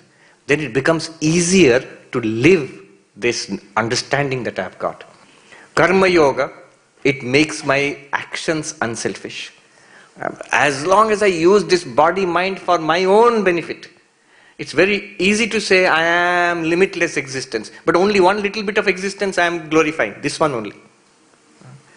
Bhakti yoga, my desires are continuously flowing in 100 different channels to the world. If I take all those desires and focus it towards God, all that same karma, it becomes bhakti.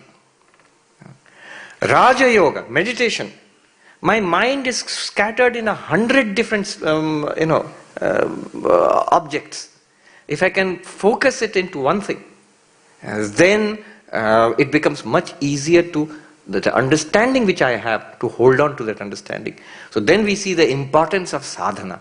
We have complicated it ourselves. To free ourselves from that complication, it requires sadhana. So one answer is it difficult? One answer is yes, very difficult. Another answer is no, it's not difficult. With the right preparation, it's not difficult. So if I can ask you, have you realized God, sir? I will never tell you.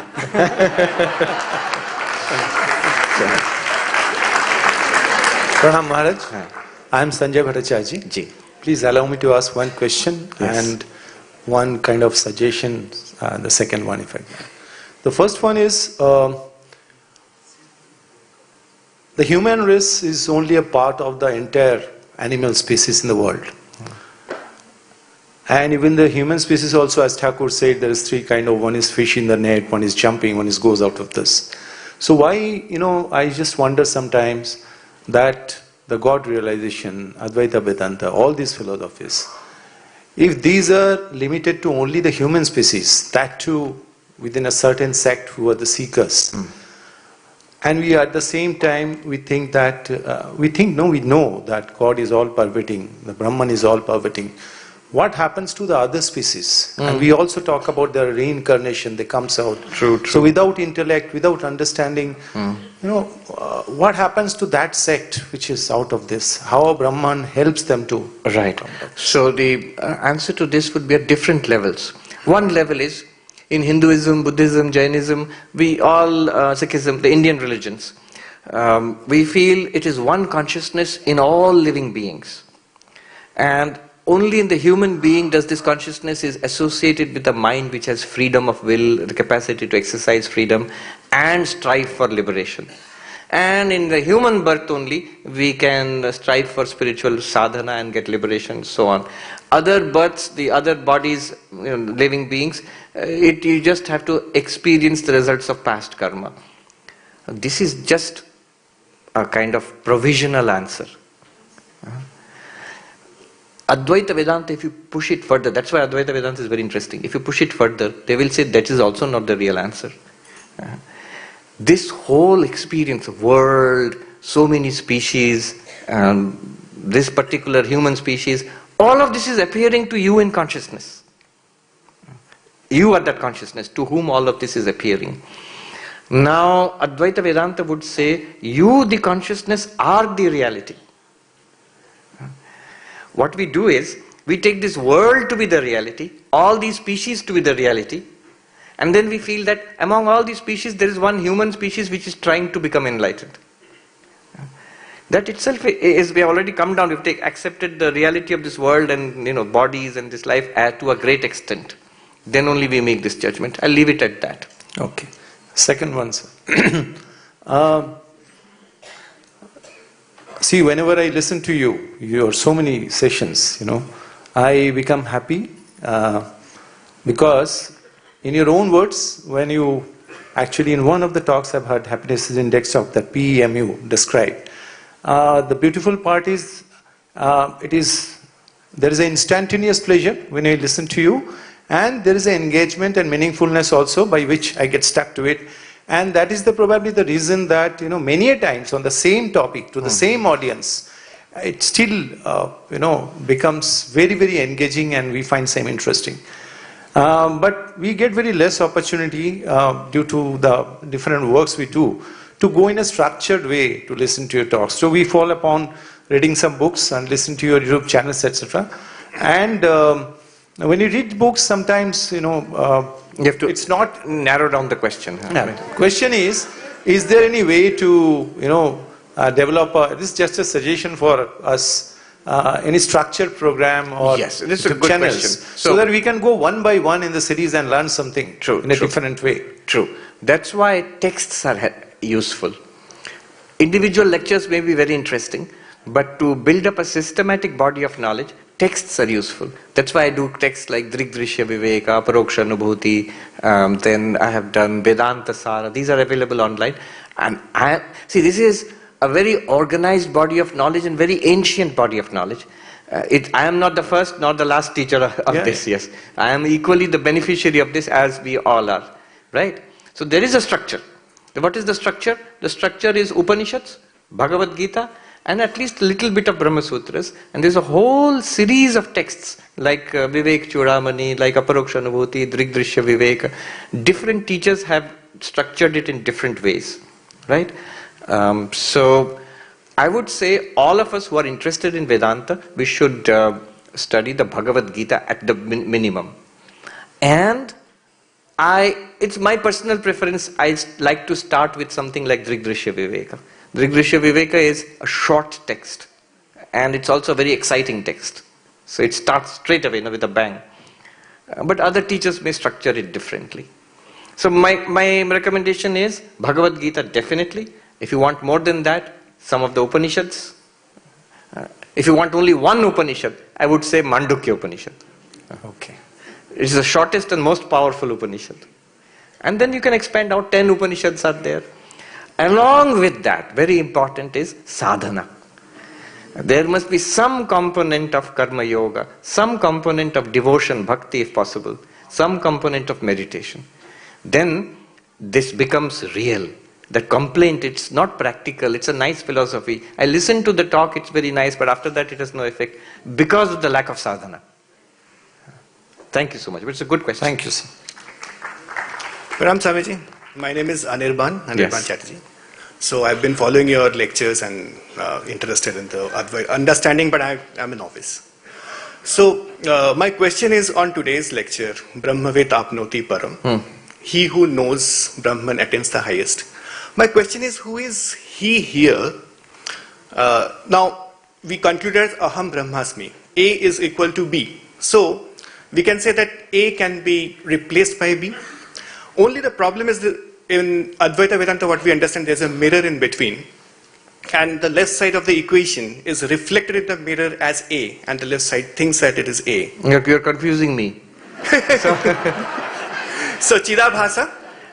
Don't go so deep. So my simple question is, the ignorance is in us, the jiva, or it is in Brahman? Because who gets enlightened? Right. All right. So basically the question is, who gets enlightened? Yeah. Exactly. You. But I'm Brahman. But I am Brahman. So this can be answered in different ways. No, it's a good question, because if you think deeply enough about Advaita Vedanta, at one point you will come across this question. Because Advaita is saying you are already Brahman. Yeah. And then it's saying there is ignorance, and to remove ignorance with knowledge. So in one place, Shankaracharya has fun with this question. So this question, somebody asked Shankara in one of the bhashyas, somebody asked this question, who has ignorance? He asked Shankara, wait a minute, you are saying I am Brahman, correct? Then you are saying that I am ignorant of this, that's why I am suffering. But in that case, if I am Brahman, then is Brahman ignorant? Yeah, that doesn't seem to be. Can there be darkness in the sun? Yeah. That doesn't seem to be right. Yeah. So, Shankaracharya asks a counter question. Why are you asking me?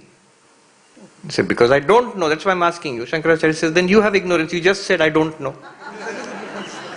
But I am Brahman. Do you know that you are Brahman? Then you won't ask this question. But the source of ignorance, that's whether it is in jiva or it is in So Brahman. it's a huge debate in Advaita Vedanta. What is the source of ignorance? Yes. What is the answer to that? There is a whole school, ancient school of Advaita Vedanta, which says ignorance is in the jiva, not in Brahman. This is called Vachaspati Mishra school, Bhamati school of Advaita Vedanta. There is a whole sub-school of Advaita Vedanta, which is the Vivarana school, Padmapada Acharya school, which says no, ignorance or avidya is in Brahman. Or literally avidya is not in Brahman, it's a power of Brahman which when it acts upon us, it becomes avidya or ignorance. So Swamiji... Wait, let me give an example. So Sri Ramakrishna gives a nice example. Sri Ramakrishna gives the example of the serpent, cobra. It has poison in its glands. A little bit of that poison can knock out its prey, a rat or a frog. All of that poison is in the glands of the cobra. But it does no harm to the cobra. In fact, it is the power of the cobra, Shakti of the cobra. Similarly, so what we consider as ignorance is the effect of Maya upon us as the jiva. And that Maya is the Shakti of Ishvara, is the power of Saguna Brahman. You can leave it at that. But you're asking, you know what the Uttarakhand sadhus would say? He would say, avidya ko pratishthit mat kijiye, avidya ko kaatiye. Don't try to find out the source of ignorance. Try to remove ignorance. Right? Thank you. It is discussed by Advaita scholars. What will happen if you find out the source of ignorance? You will make ignorance real. This is the cause of ignorance. That is why ignorance has come. That is, the cause is real, then the effect ignorance is real. No, ignorance itself is not real. Ignorance itself is not real. Thank you. Thank you. Pranam Swamiji. Tell us your name and ask the question. Pranam Swamiji, my name is Jayashree, and my question is relevant to today's topic, what we were discussing. Yes. Is the existence and non-existence, they are the two sides of a coin called consciousness. Existence and non-existence are the two sides of a coin called consciousness. Wait, just complete the question. Okay. And does existence manifest into Maya and we become the karta for that particular? Very complicated question. Let me try to unravel that. Let me put it in this way. But there's a very wonderful thing in what you have said. Existence and non-existence are two sides of the same coin called consciousness. Okay. Let me put it this way. We are conscious. And according to Advaita Vedanta, not only that we are conscious, we are consciousness itself, awareness itself. But what are we aware of? What are we aware of? This universe. So in the waking world, we are aware of this waking universe. In the dream world, we are aware of the contents of our dreams. In deep sleep, we are aware of blankness only. No waking, no dreams, just blankness. So what we are aware of, that fluctuates between existence and non-existence. Right. In Sanskrit, abhyakta and vyakta. It becomes non-manifest, as if non-existence in deep sleep, in coma, in general anesthesia. It seems blank, nothing. And when you wake up, it seems all of this. Now this manifest and non-manifest, vyakta and abhyakta, or you can call it existence, non-existence also. This is in the realm of the object of consciousness. Both are revealed by you, the consciousness. This is one great way of looking at the universe. You are consciousness, and the universe shuttles between vyakta and abhyakta. It becomes abhyakta in deep sleep, in coma, in anesthesia, in Mahapralaya. The universe disappears. Only Bhagavan Vishnu is there. He is a couch potato in Sheshnag. Yeah. So this is what I would like to say.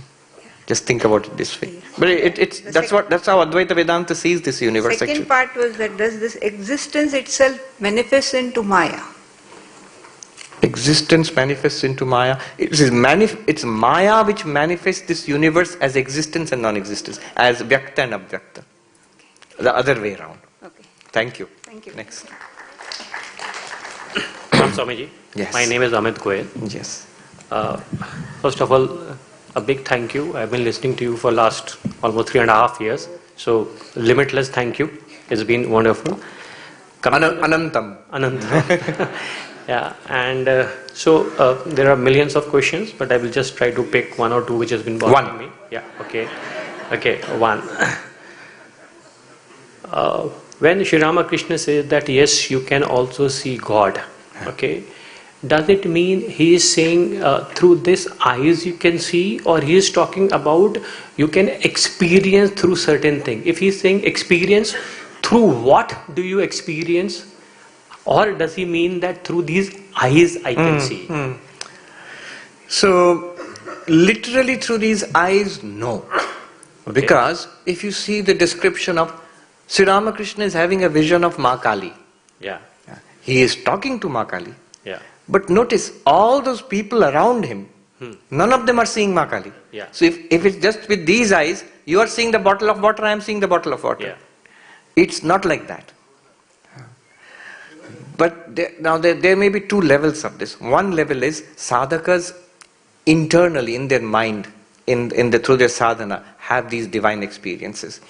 Some of them, you might call them super sadhakas, like very advanced. For them, with eyes open, they're also seeing. They're seeing the form of Krishna or Kali, like Sri Ramakrishna.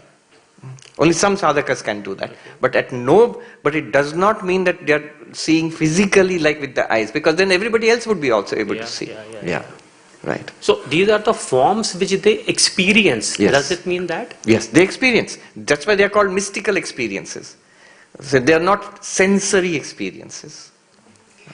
So what we are saying, there is something beyond the senses also, which that is true. So that goes through sadhana. Once we only sadhakas can have that experience, and we should not deny it. Every religion has these great mystics, and by their lives we can see the power they have got.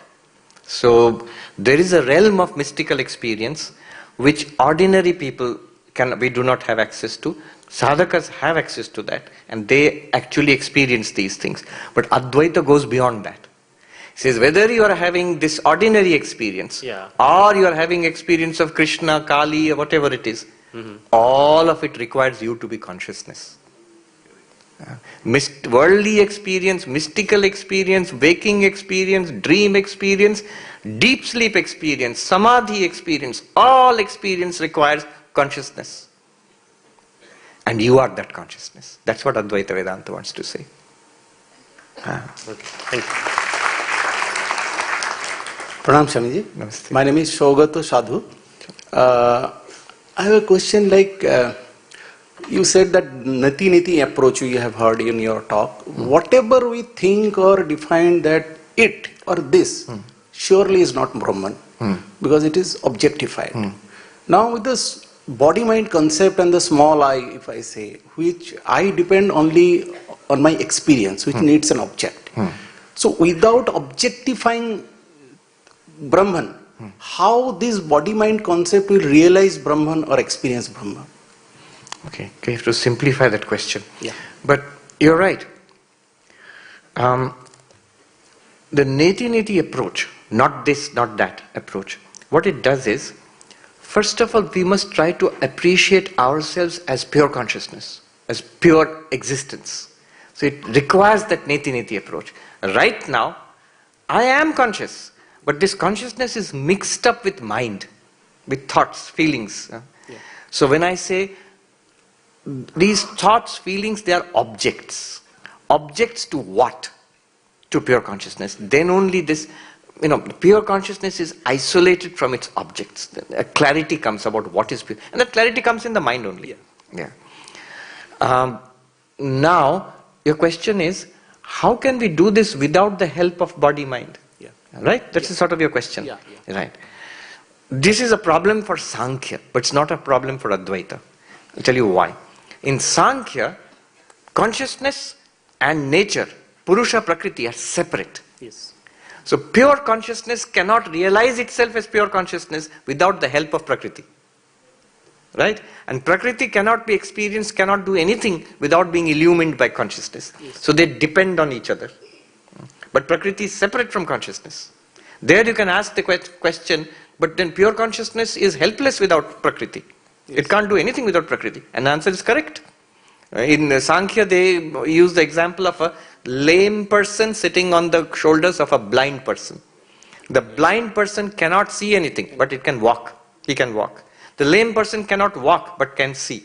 Now, together they cooperate. The lame person sits on the shoulders of the blind person, tells the blind person, go this way, that way, be careful, there's a hole here. What is the blind person? Material nature. Yes. What is the lame person, which cannot do anything but can experience, is pure consciousness. And so they cooperate. The body, mind are part of material nature. Consciousness is separate from it. But in Advaita Vedanta, that problem is not there. Because in Advaita Vedanta, what seems to be a material nature is nothing other than Brahman itself. Yes. There is that non-duality, Advaita. So, isness, awareness, there is no second reality apart from Brahman.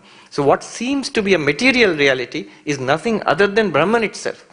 So, to put it in the terms which you are using, does pure consciousness depend on body-mind? The answer is, body-mind also are nothing other than pure consciousness. That thing comes in Advaita Vedanta only. Because material nature in Advaita Vedanta is not a separate, independent reality apart from pure consciousness.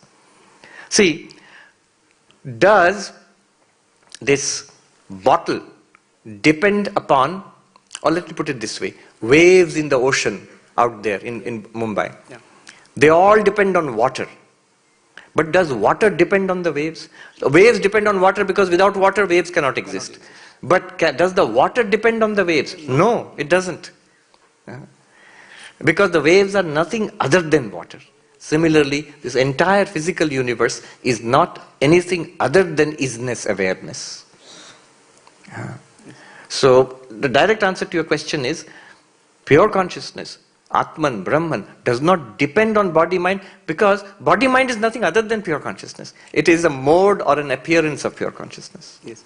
Maybe my follow-up only small thing is that therefore when this body-mind or small I is searching for that pure consciousness, the moment it realizes, like the example of your wave and this thing, the moment wave realizes that I am nothing but water, wave nature gets lost, from his thinking. I mean, then my small I dissolve. Yes. So the small I never realizes or never exists after realizing Brahma.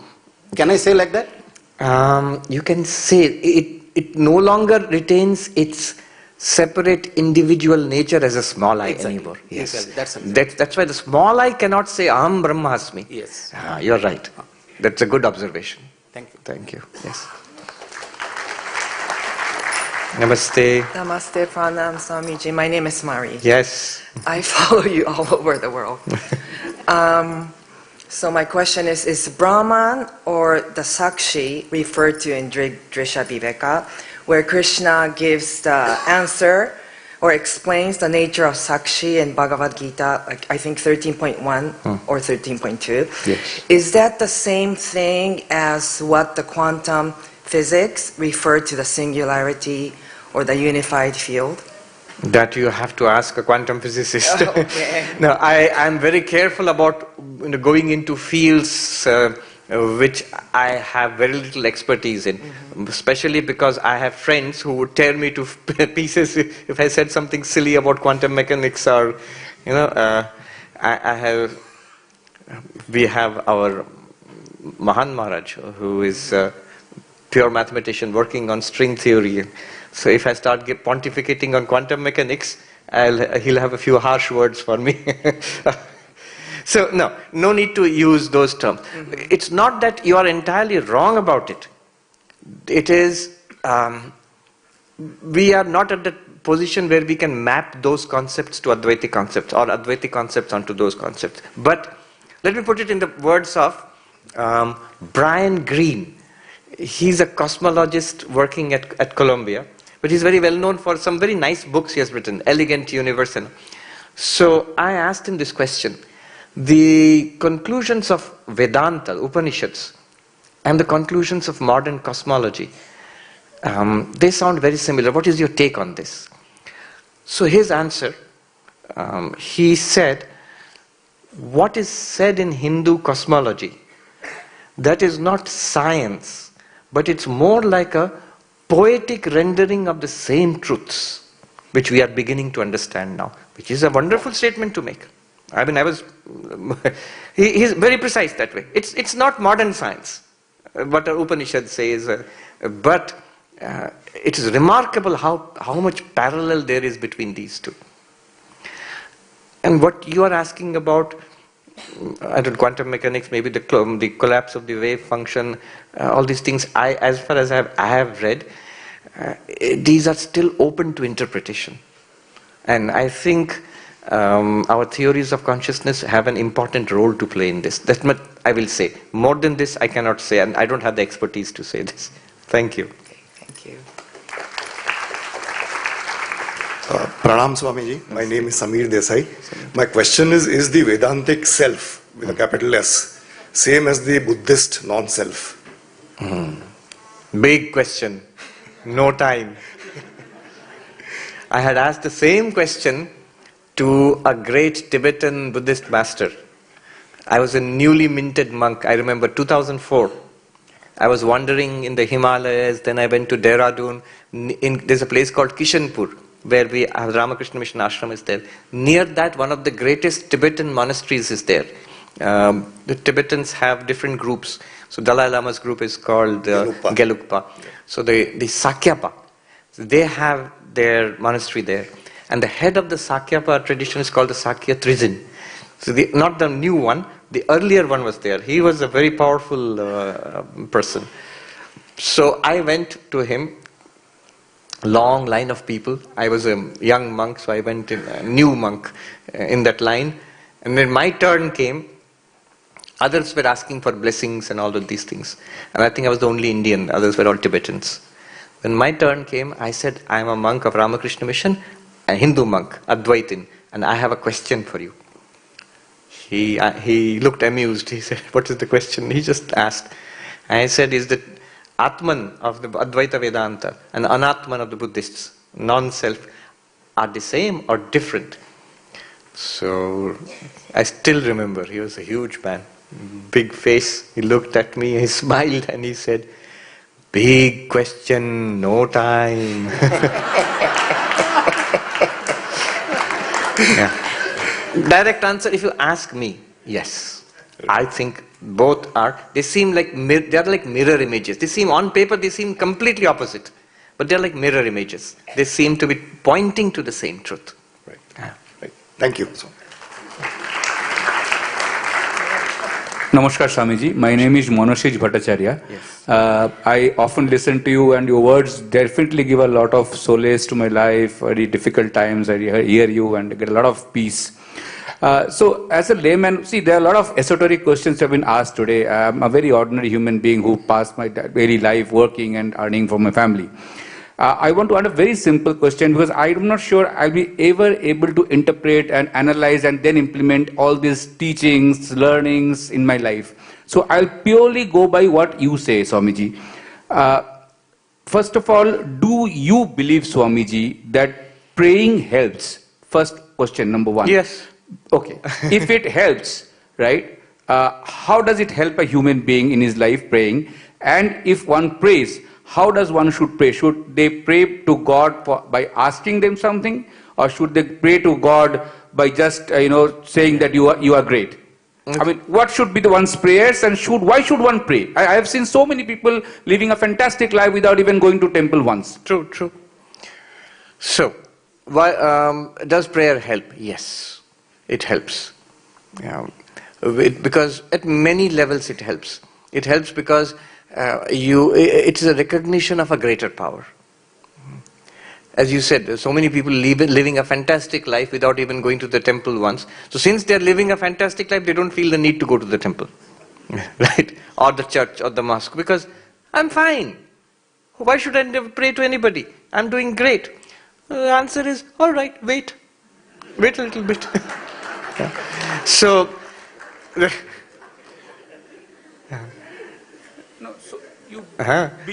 we hope they go on leading a fantastic life. We don't want anything bad for anybody. But unfortunately, life doesn't work that way. And even people you think who are leading fantastic lives, they are not leading fantastic lives. You have to ask them directly, is everything fine with you? You will see the answer. So prayer, it recognizes the presence of a greater power. It humbles us. We learn to bow down before a greater power and accept the presence of that power in our lives. I'm translating into English this thing which a sadhu told me in Uttarakhand, and he told in Hindi, and he's a non-dualist, Advaitin. What happens if you pray? He says, बहुत बड़ा सहारा मिल जाता है Mahatma ji. Great support you get in life. Otherwise, you're trying to fight a terrible battle all by yourself. So let me tell you, should we ask for anything? If you want to ask, you can ask. Sri Ramakrishna says, don't ask. You go before an emperor Will you ask, he says, kumdo, that means, what is kumdo in? Pumpkin. Will you ask for a pumpkin from an emperor? Of course not. So similarly, asking for anything worldly is like asking an emperor to give me a pumpkin. You will get a pumpkin, but then you will see that you wasted a great opportunity. Rather, it is best to say that here I am, give me peace, give me love, devotion, faith for you, let me hold on to you. Yeah? That's the way. I'll share with this, one of the greatest non-dualists I have met in my life, a wandering monk in Uttarakhand. I felt he was a Brahmagyani. He was talking to sadhus, and they are all world-renouncing people, just living in caves, in huts, in the high Himalayas. Somebody asked him, what sadhana should I do? So, and this sadhu told that monk, kya aur karoge? Agar kar sako to, दिन में 2 बार प्रभु के चरण पकड़ कर रो लो. So he said, what should I practice? He said, what will you practice? If you want to practice something, fall at the feet of the Lord, hold on to that and weep at least twice a day, and recommended dosage. It's important. That part is important. Suppose somebody says all these things, I don't believe God and all that, Advaita Vedanta I like. All right, good luck to you. Good luck to you. One can do that, but a little bit of help is always welcome. We'll leave it at that. Yes. Tell us your name and ask the question. Pranam Swamiji, my name is Nilambri. I think in a way the question is answered, but I'll just say it because I'm here, that the path seems long and very difficult. What is the recommendation for grief on the way? The gentleman earlier, he said, I am an ordinary person. This is the whole teaching today, is that you are not an ordinary person. None of us are an ordinary person. You are the absolute reality of this universe itself. None of us are ordinary persons. You are Brahman. Tattvamasi. You have every right to say Aham Brahmasmi as much as Nisargadatta, Ramana Maharshi, Sri Ramakrishna, Vivekananda. They say Aham Brahmasmi, you can say, and we can, all of us can say that, because we are that. That is the whole claim of the Upanishads. We are unwilling to accept it. We think, I am this little person. Therefore grief comes. Deep shocks come. Its only purpose is to awaken us to our real nature. From that very high perspective, it's not that it's escapist.